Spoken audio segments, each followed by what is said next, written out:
बहुत दूर, इंसानों की दुनिया से परे, एक ऐसा जंगल था जहां पेड़ों की ऊंचाई आसमान से बातें करती थी। दिन में ये जंगल सुंदर लगता था, लेकिन रात होते ही वही जंगल मौत का घर बन जाता था। इस जंगल का नाम था नीलवन। नीलवन कोई साधारण जंगल नहीं था। यहां हर जानवर खुशी से रहता था, कोई किसी से डरता नहीं था। लेकिन ये सब हमेशा के लिए नहीं था। जंगल के एक कोने में एक पुरानी, काली और टूटी सी गुफा थी।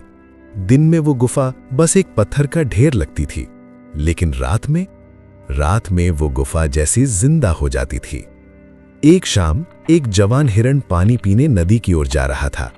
उसका रास्ता उसी गुफा के पास से जाता था। बस थोड़ी दूर और फिर पानी मिल जाएगा। हिरण गुफा के पास पहुंचा। अचानक हवा ठंडी हो गई। पेड़ों की पत्तियां अपने आप हिलने लगीं। ये इतनी अचानक हवा क्यों? अगले ही पल गुफा के अंदर से एक भारी सांस की आवाज आई। हिरण ने पलटकर देखा और अगली सुबह हिरण गायब था। ना खून, ना निशान, ना कोई आवाज, जैसे वो जंगल में कभी था ही नहीं। पहले सबने सोचा शायद रास्ता बदल लिया होगा, लेकिन फिर एक खरगोश गायब हुआ, फिर एक लोमड़ी। मेरा बच्चा हर दिन इसी रास्ते से आता था, आज क्यों नहीं लौटा? धीरे धीरे जंगल में बातें होने लगी। मैंने गुफा के अंदर कोई बड़ी परछाई देखी है। कहते हैं वहां कोई जंगली दानव रहता है। जंगली दानव, ये नाम जंगल में आग की तरह फैल गया। अब कोई भी जानवर उस रास्ते से नहीं जाता है। एक दिन शेर महाराज ने सभा बुलाई। पूरा जंगल इकट्ठा हुआ। डर जंगल को कमजोर कर देता है और डर फैल रहा है। महाराज, वो ताकत हमसे बड़ी लगती है। शेर महाराज चुप हो गए, क्योंकि इस बार उन्हें भी कोई जवाब नहीं सूझ रहा था। सभा के किनारे एक जानवर चुपचाप खड़ा था, गधा। ना कोई उससे सवाल करता था, ना कोई उसकी बात सुनता था। सब डर रहे हैं, लेकिन किसी ने देखा क्या है कि असल में है क्या? गधे ने ये बात किसी से नहीं कही। वो बस सुनता रहा, सोचता रहा। उस रात जब पूरा जंगल सो गया, गधा अकेला निकला। अगर मैं भी डर गया तो ये डर कभी खत्म नहीं होगा। वो धीरे धीरे उसी रास्ते पर बढ़ा जहां कोई नहीं जाता था। गुफा अब सामने थी। गुफा के अंदर पूरा अंधेरा था, लेकिन अंदर से कुछ हिलने की आवाज आई। गधे के पैर जम गए। उसने गुफा के अंदर झांकने की हिम्मत की और उसी पल गुफा के अंदर एक भारी परछाई हिली। गुफा के सामने गधा एकदम स्थिर खड़ा था। सामने अंधेरा, चारों तरफ सन्नाटा, लेकिन यह सन्नाटा खाली नहीं था। गधे ने ध्यान से सुना। जैसे कोई भारी चीज धीमी सांस ले रही हो। अगर ये जंगली दानव है तो आवाज इतनी काबू में क्यों? दानव तो शोर मचाता है। गधे ने एक छोटा पत्थर उठाया और गुफा के अंदर फेंक दिया। टक टक पत्थर टकराया और फिर अचानक खुरचने की आवाज आई। गुफा के अंदर कोई हिल रहा था, लेकिन बाहर कुछ भी नहीं निकला। अगर ये दानव है तो अभी बाहर क्यों नहीं आया? यही बात गधे को अजीब लगी। गधा पीछे हटा और जमीन को देखने लगा। वहां पैरों के निशान थे, नुकीले, गहरे और एक ही दिशा में जाते हुए। ये निशान किसी बहुत ताकतवर जानवर के हैं, लेकिन दानव के नहीं। दूर कहीं उल्लू बोला। पेड़ों के पत्ते हिले। गधे को ऐसा लगा जैसे पूरा जंगल उसकी परीक्षा ले रहा हो। आज नहीं तो कभी नहीं, सच जानना ही होगा।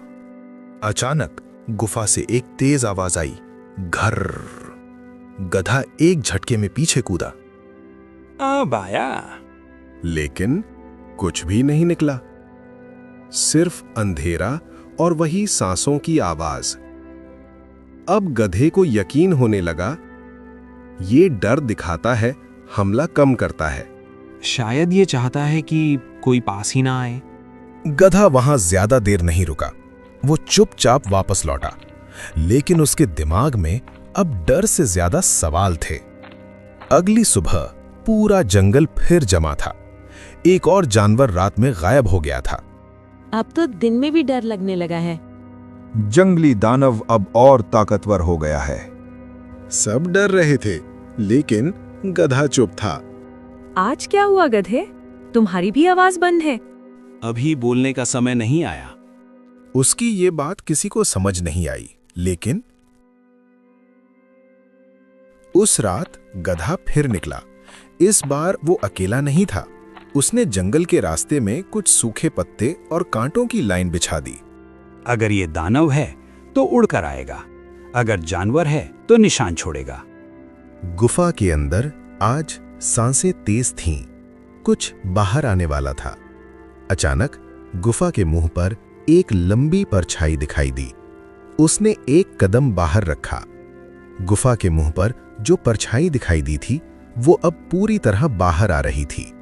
गधा झाड़ियों के पीछे छुपा सांस रोके देख रहा था। पहले एक बड़ा सिर दिखाई दिया, फिर लंबी गर्दन और फिर तेज नुकीले दांत। वो कोई जंगली दानव नहीं था, लेकिन वो साधारण जानवर भी नहीं था। चांदनी उस पर पड़ी और गधे ने साफ देखा, एक बड़ा ताकतवर भेड़िया। उसका शरीर घावों से भरा था। उसकी आंखों में भूख थी, चालाकी थी। तो यही है जंगल का डर। भेड़िया गुफा के बाहर आया और चारों तरफ देखा। अब कोई यहाँ नहीं आता। डर ने मेरा काम आसान कर दिया है। अब गधे को सब समझ आ गया। इसने जंगली दानव की कहानी फैलाई ताकि कोई पास ना आए और ये आराम से शिकार करता रहे। लेकिन गधा सीधा सामने नहीं आया। उसे पता था अगर आज गलती हुई तो वो कभी वापस नहीं जाएगा। गधे ने जानबूझकर सूखे पत्तों पर जोर से पैर मारा। खर खर। कौन है? भेड़िया उसी दिशा में झपटा, लेकिन जहां भेड़िया पहुंचा वहां जमीन पहले से कमजोर थी। धड़ाम! भेड़िया गहरे गड्ढे में गिर पड़ा। दर्द से वो जोर से गुर्राया। बाहर आओ, छुपकर हमला करता है। गधा अब सामने आया, लेकिन पास नहीं गया। जंगल को डराकर राजा बनने का सपना यहीं खत्म हो गया। भेड़िया घायल था, लेकिन जिंदा। गधा जानता था अब देर नहीं करनी चाहिए। वो पूरी ताकत से शेर महाराज के पास दौड़ा। सुबह होते ही जंगल की सबसे बड़ी सभा लगी। ना कोई जंगली दानव है, ना कोई अदृश्य ताकत। डर के पीछे सिर्फ एक भेड़िया है। कुछ जानवरों को यकीन नहीं हुआ। अगर झूठ बोल रहा है तो? तभी शेर महाराज खुद गुफा की ओर चले। गड्ढे में फंसा भेड़िया दहाड़ने लगा। डर से राज करने वाला राजा नहीं होता।